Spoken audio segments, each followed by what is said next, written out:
here, LAPD in pursuit of a man on a motorcycle, looks like a dirt bike. He's wanted for brandishing a weapon, so he is potentially armed with a gun. He's been on surface streets in the downtown area, now right there on the freeway, and the speed's there pretty fast.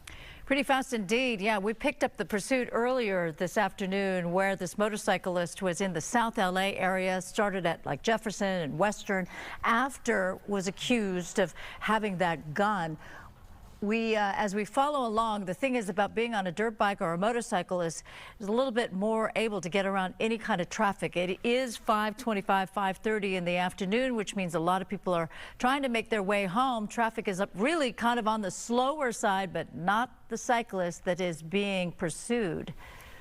Yeah, when you're on a bike like that, you can just weave in and out of traffic, but it is very dangerous, especially at those speeds where they may or may not hear you. Susan, I'm trying to figure out, is he wearing a helmet or not? Hard for me to tell in that shot. I agree with you. I can't quite tell. It looks as if, okay, he is wearing a helmet, but it wasn't as obvious as other motorcycle helmets that I've noticed before. All right, we've got Tim Lynn on the phone now who can sort of weigh in on what we're seeing. Does the police take a different tact when you're dealing with a motorcycle, pursuing a motorcycle, Tim? Yes, there's nothing they can do as far as the pit intervention techniques, the pit maneuvers, or the spike strips or things like that. It's mainly just let the air unit follow and monitor this vehicle as he goes through. Being on that dirt bike, highly maneuverable, able to get through small spots, make turns across sidewalks, go through gates, things that vehicles obviously can't do. Now, you're not going to have a motor unit in pursuit because they're not. Policy usually dictates that a motor unit from the police department or sheriff's or CHP cannot get involved because of the danger. But chasing a dirt bike is one of the most difficult things. And if you note, you look at the little stick that's poking up behind him, that is one of those cameras that shows 360. So he could very well be streaming this pursuit as we're watching him. But as you said, LAPD started this saying that he was armed, unknown how that information came, but that's why they're sticking with this motorcycle and following it through the east-south Los Angeles area, now up in the downtown area. Look at that, squeezing in between a panel truck and the side of the freeway there, the barrier. Oh, he's off the freeway now, is that? Yeah, surface streets. Now he's off the freeway in the area of LA Live, if you know that area, turning onto West Pico Boulevard. So we recognize that area as an area that can be very heavily trafficked depending on the events that take place in that area. But today it might not be one of those days where there's a lot of people or events. Well, the hardest part of this is going to be the buildings, and for that tactical flight officer to be able to stay with his vehicle or this motorcycle as he darts in or mount these large buildings, and the pilot tries to keep him over the pursuit because your vision is blocked pretty much a lot of the time, and you're getting just little peeks at him as he goes between buildings, as you can see here from SkyFOX. You have to pick him up at the next intersection, and at any time when he goes behind a building or down through one of the tunnels that they have in downtown, very easily to get off at that point and go on foot. Yeah, but right now it's a very difficult pursuit.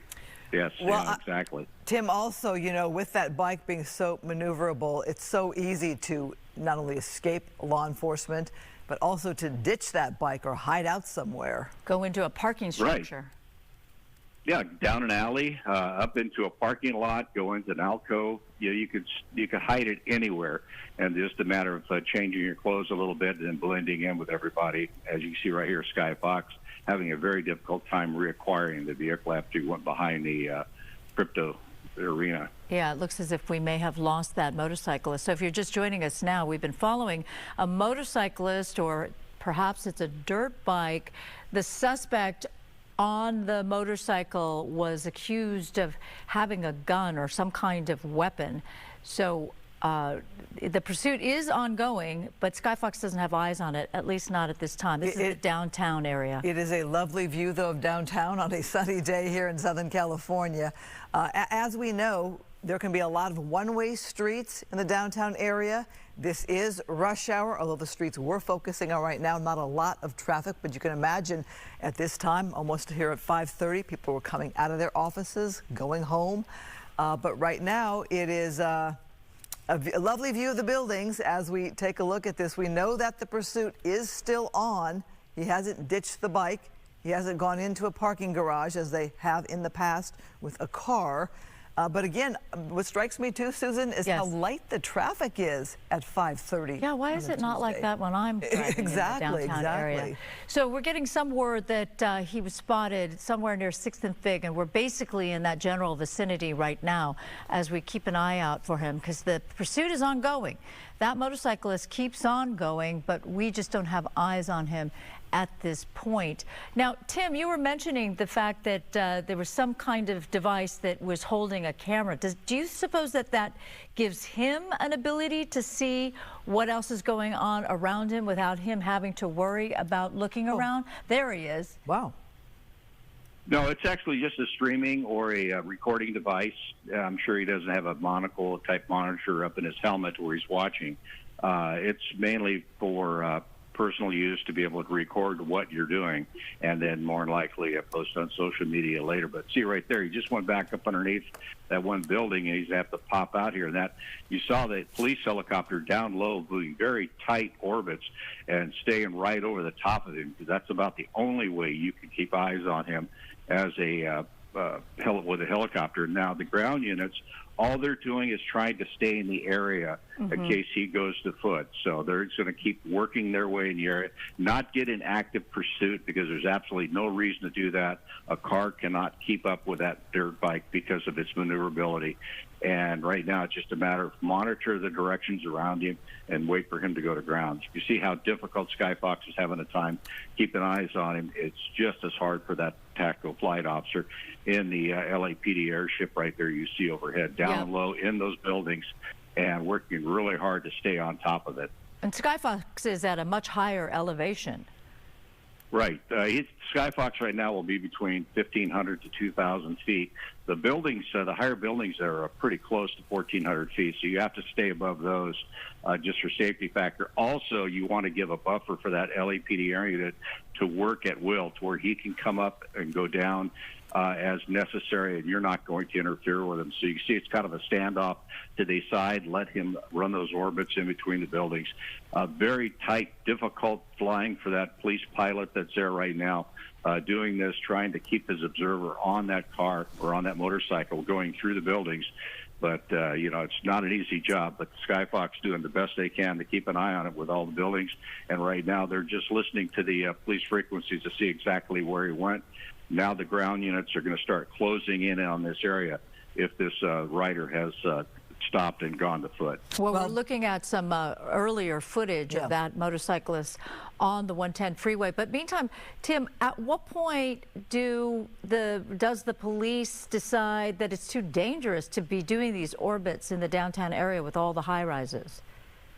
Well, they do it all the time. They LAPD, LA sheriffs, and also CHP fly at lower altitudes than the news media, and they fly like that all the time when they're working just regular calls at an intersection. You have a suspicious person, they'll get down right in there. So it's not really that dangerous, but it is difficult, and it takes a lot of skill. And these pilots that fly the police and law enforcement are highly trained and are, you know, the best at doing this and working in this area and having a lot of experience flying around large buildings like this. So it's not that dangerous of an activity. It's just difficult and very skill-based. So it's not something you have to worry about. The ships can do that. There's no problem whatsoever. But as far as doing it through there with that helicopter, you're protecting the people on the ground from having police cars drive around at 40, 50 miles an hour through these downtown streets, which are very small and a lot of people moving at this time. So it's just a matter of risk versus reward. And right now they want this rider because of that armed allegation. We don't know exactly what happened at the beginning of this pursuit. What did he do with the gun? Or did this rider point the gun at somebody? Is this a robbery suspect or just merely somebody who was seen with a gun in the waistband? So right now we have to get that information through the desk. Yeah, reminding our viewers, you are watching some footage from earlier when this rider was on the freeway. This is what they're looking for, who they're looking for, that blue bike, that dirt bike there that's been just flying down the freeway there, in and out of traffic, and now is on these surface streets in the box on the left of your screen in the downtown area. and where we're trying to track this motorcycle. And I think that you make a very good point. Why they want this rider so badly. You talked about person armed with a gun. What happened that they feel like they need to really stay with this? All right, we are going to keep an eye on this with our assignment team, but move on to some other news for you right now as